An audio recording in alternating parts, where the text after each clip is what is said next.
வணக்க மக்களே, சற்று முன் கிடைக்கப்பட்ட மிக முக்கியமான தகவல் ஒன்று வெளியாகி இருக்கிறதா. பாஜக கனவில் மண்ணை அள்ளி போட்ட விஜயா, பனையூர் பக்கம் தாவும் 3 புள்ளிகள், அவங்களும் போறாங்களே, பரபரப்பான அரசியல் களமா. வாங்க வீடியோவை மூலியமாக்கின்றோம். அதாவது தமிழகத்தில் கூட 2026 ஆட்சியை பிடிக்க வேண்டுமென அதிமுக பாஜக கூட்டணியானது தமிழகத்திலே அதற்கான வேலைகளை தீவிரமாக செயல்பட்டு வருகிறதா. அதற்கு தடை போடும் விதமாகத்தான் டிடிவி தினகரன், ஓபிஎஸ் ஆகியோரெல்லாம் கிட்டத்தட்ட ஒரு வேறு பக்கம் தாவிவிட்டார் என்ற செய்திகள் எல்லாம் அரசியல் வட்டாரத்தில் பேசப்படுகிறதா. அதாவது தென் மாவட்டங்களை பொறுத்தவரை ஓபிஎஸ், டிடிவி ஆகியோரின் செல்வாக்கும் வாக்கு சதவீதம் என்பது கண்டிப்பாக ஒரு முக்கியமானதாக பார்க்கப்படும். இந்த நிலையில்தான் அவர்கள் அதிமுகவில் இணைய மாட்டோம் என்று வெளிப்படையாகவே கூறிவிட்டார்கள். இதனைத் தொடர்ந்தான் அவர்கள் கண்டிப்பாக தாவைக்காவுடன் இணைய அதிக வாய்ப்பு இருப்பதாகவும் அரசியல் வட்டாரத்தில் பேசப்படுகிறதா. மேலும் பிரேமலதா, விஜயகாந்தும் கூட விஜயுடன் கூட்டணி அமைக்கலாம் என சொல்லப்படுகிறதாம்.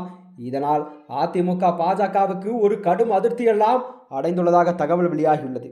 அதாவது வருகின்ற 2026 சட்டமன்ற தேர்தலுக்கு தமிழ்நாடு தயாராகி வரும் நிலையில்தான் தமிழகத்தில் ஒரு ஆழமான காலூன்ற வேண்டும் என பாஜக விரும்புகிறது. இதற்காகத்தான் அதிமுகவுடன் கூட்டணியை சேர்த்து இருக்கிறது தமிழகத்தில் பாஜக. கடந்த காலங்களில் இந்த கூட்டணி சேர்ந்தபோது கூட ஒரு பெரிய அளவில் வெற்றி பெற முடியவில்லை. இந்த தேர்தல் என்பது கண்டிப்பாக அந்த விமர்சனங்கள் எல்லாம் தவிடுபடியாக்கும் வகையில்தான் அதிமுக பாஜக கூட்டணி தமிழகத்தில் அமைந்துள்ளதாகவும் அரசியல் வல்லுநர்கள் எல்லாம் கூறுகிறார்களாம். மேலும் ஒரு மிகப்பெரிய பலத்துடன் இருக்கும் திமுகவை வீழ்த்துவது எவ்வளவு எளிதல்ல என்பதை உணர்ந்துள்ளது பாஜக.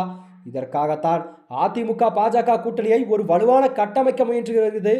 ஆனால் எதிர்பார்க்கும் மாறாகத்தான் என்டிஏ கூட்டணியில் இருந்த ஓபிஎஸ், டிடிவி தினகரன் ஆகியோரெல்லாம் என்டிஏ கூட்டணி விலகியிருப்பது பெரும் அதிர்ச்சியையும் ஏற்படுத்தியிருக்கிறது. அந்த நிலையில்தான், அதாவது மேலும் சில கட்சிகளை அழைத்து வர பேச்சுவார்த்தை எல்லாம் நடத்தப்படும் நிலையில்தான் தமிழக அரசியலிலே புதிய வரவான விஜயன் தமிழக வெற்றி கழகம் கூட்டணி பேரத்தை அதிகரித்து வருகிறதா. அதாவது கிட்டத்தட்ட பன்னீர்செல்வம், டிடிவி தினகரன் ஆகியோர் தமிழக வெற்றி கழகத்துடன் கூட்டணிக்கு சென்று விட்டதாகவே சொல்லப்படுகிறதா. பிரேமலதா, விஜயகாந்த் கூட 6 சீட்டுகள் ஒதுக்கப்படும் என்ற தகவலால் ஒரு பெரும் கடும் அதிருப்தியெல்லாம் இருந்து வந்த நிலையில் இருக்கிறார்.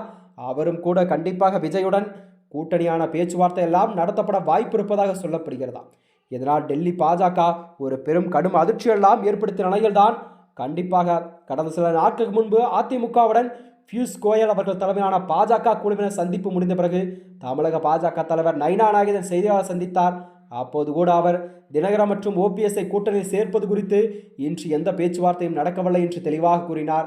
ஆனால் இதே நேரத்தில் தினகரன், பிரேமலதா மற்றும் ஓபிஎஸ்க்கு அதாவது முறையே 6-3 தொகுதிகள் வழங்கப்படலாம் என்ற செய்திகள் வெளிவந்தது. இதனையடுத்துதான் பிரேமலதா, விஜயகாந்த் கூட கண்டிப்பாக 6 தொகுதிகள் ஒதுக்கப்படும் நிலையில் கடும் அதிருப்தி அடைந்த நிலையில்தான் அவர் கூட தாவைக்காவில் இருப்பதாக செய்திகள் பரவலாக பேசப்பட்டு வந்தது.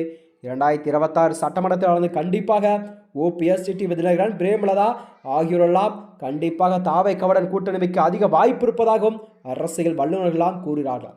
மேலும் இது போன்ற வீடியோக்களை தெரிந்து கொள்ள நமது சேனலை மறக்காமல் சப்ஸ்கிரைப் செய்து கொள்ளும். நன்றி, வணக்கம்.